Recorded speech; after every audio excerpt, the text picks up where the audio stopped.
Recipe আবার অন্য কিছু নিয়ে আগামী রেসিপি। বন্ধুরা, আজকে আমি তোমাদের সাথে যে রেসিপিটা শেয়ার করছি সেটা হলো পটল আলুর ডালনা। এই রেসিপিটা কিন্তু খুব সুন্দর একটা রেসিপি। অনেকেই কিন্তু পটল খাও, আবার অনেকে খাও না। বেশিরভাগ লোকই পটল খায়, কম লোক হয়তো দু একজনও খায় না। কিন্তু আজকে আমি যেইভাবে তোমাদের সাথে এই পটল আলুর রেসিপিটা ডালনাটা তোমাদের সাথে শেয়ার করব, তোমরা এইভাবে একটু করে দেখো, দেখবে সবাই মিলেই খাবে। আর পটল তো অনেকেই খাও, পটল দিয়ে অনেক রকমের রেসিপি তৈরি করা যায়। আজকে মানে যে রেসিপিটা তোমাদের সাথে শেয়ার করছি, এইটা কিন্তু একদম মানে অন্য দিন যে রেসিপি তৈরি করি তার থেকে সম্পূর্ণই আলাদা। এই যে দেখো, পটলগুলোকে আমি আজকে একটু ভালো করে ছাড়িয়ে নিয়েছি, এইভাবে করে ছাড়িয়ে নিয়েছি, আর পটলগুলোকে এইভাবে করে কেটেছি। এই রেসিপিটা কিন্তু তোমরা যে তৈরি করবা, করে নিয়ে তোমরা কিন্তু এইটা দিয়ে একদম তোমরা খেতে পারবে, রুটি, পরোটা, তারপর লুচির সাথে দারুণ খেতে, আর গরম ভাতের সাথে তুলনায় নেই। আর এই রেসিপিটা কিন্তু প্রত্যেকটা বাচ্চা থেকে বুড়ো সবাই আঙুল চেটে চেটে সুন্দর খাবে। আমি চম্পা তোমাদের সাথে রেসিপিটি শেয়ার করছি চম্পা রেসিপি হাউস থেকে। তোমরা এই রেসিপিটি দেখে তোমাদের ভালো লাগলে তোমরা একটা লাইক, কমেন্ট, শেয়ার করো। আর নতুন বন্ধুদের বলছে একটা সাবস্ক্রাইব করে পাশের বেলটি বাজিয়ে অন করে রেখে দিও, আর সবার মধ্যে একটুখানি শেয়ার করে দিও। আর তোমরা যে সবাইকেই বলছি, তোমরা আমার এই রেসিপিটি দেখে একটা করে লাইক করো, তাহলে আমার আনন্দ লাগবে যে হ্যাঁ, আমার রেসিপিটি তোমরা দেখেছো বা তোমাদের ভালো লেগেছে, বা ভালো লাগেনি, যাই হোক তোমরা দেখেছো। এবার আমি কড়াইতে অল্প করে তেল দিয়ে নিচ্ছি। এই তেলটার মধ্যে আমি সবার আগে পটলগুলোকে ভেজে নেব। দেখো, আমার কিন্তু পটলগুলো প্রায় ভাজা হয়ে গেছে, আর একটুখানি লাল লাল করবো, তাহলে এখন বর্ষার সময় পটল তো একটু বেশ লাগে আর কি, তোমার ওই পাংসা লাগে দিতে, জল ওই জন্য আরেকটু ভালো করে ভেজে নেব। মিক্সিতে নিয়ে নিয়েছি জিরে, কাঁচা লঙ্কা আর আদা।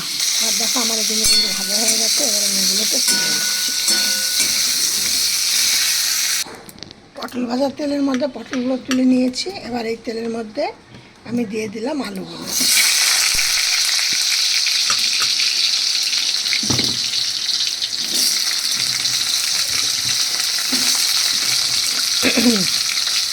আলুগুলো যখন লাল লাল করে ভাজা হয়ে যাবে, তখন আমি আলুগুলোকে আবার তুলে নেব। এবারে আলুগুলোর মধ্যে দেবো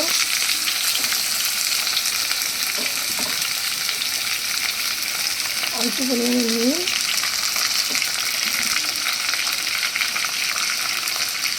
আর অল্প পরিমাণে হলুদ।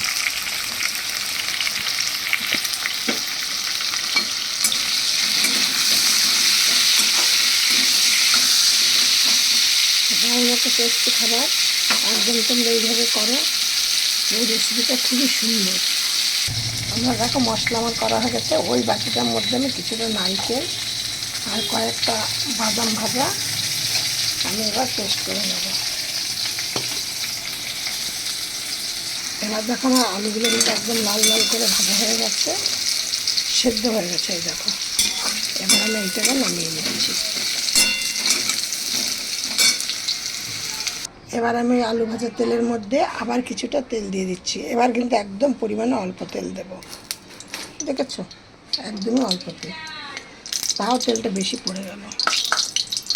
এবার দিয়ে দিচ্ছি কিছুটা সাদা জিরে ফোড়নের জন্য, আর দিচ্ছি একটা তেজপাতা আর ছোট্ট একটা শুকনো লঙ্কা,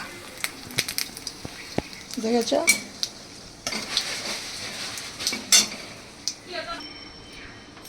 আর দিয়ে দিচ্ছি দেখো একটা দারুচিনি আর দুটো এলাচ। দেখো, আমার কিন্তু ফোড়নটা হয়ে গেছে, খুব সুন্দর একটা গন্ধ বেরিয়ে গেছে। এবার আমি এর মধ্যে একে একে দিয়ে দিচ্ছি সব জিনিস, মশলা। এই দেখো, এবার দিলাম হলুদ, তার মধ্যে আগে দিয়ে নিচ্ছি কিছুটা। এবার দিয়ে দিচ্ছি কিছুটা কাশ্মীর লঙ্কার গুঁড়ো, একটা একটু কালারের জন্য, আর কিছু না।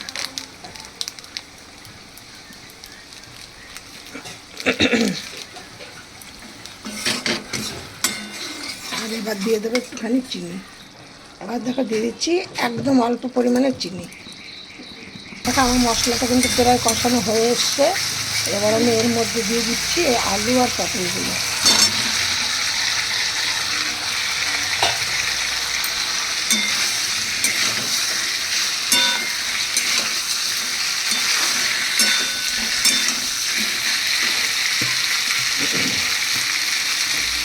আর দিচ্ছি এই যে নারকেলটা আর বাদামটা পেস্ট করাটা।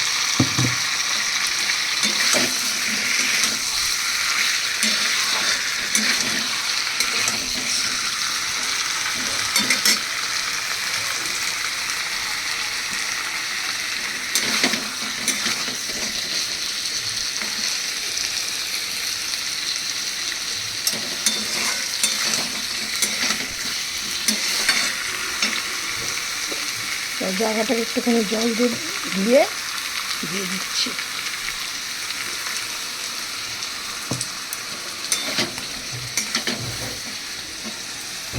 এবার দিয়ে দিলাম জল।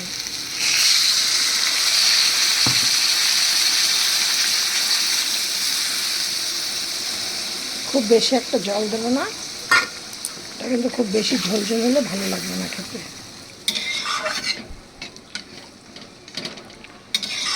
আমার কিন্তু আলু ফুলু আসলে সব সেদ্ধ হয়ে গেছে, শুধু ফুটবে।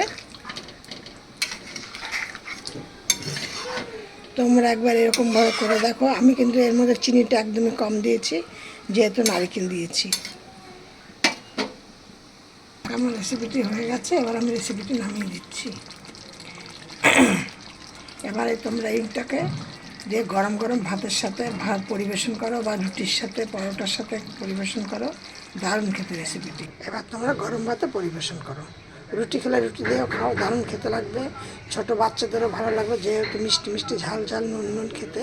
অল্প তেলে কোনো শরীরের জন্য খুব দারুণ উপকার, অল্প তেলে অল্প মশলায়। আবার নারিকেলটাও একটা মানে স্বাস্থ্যকর খাবার।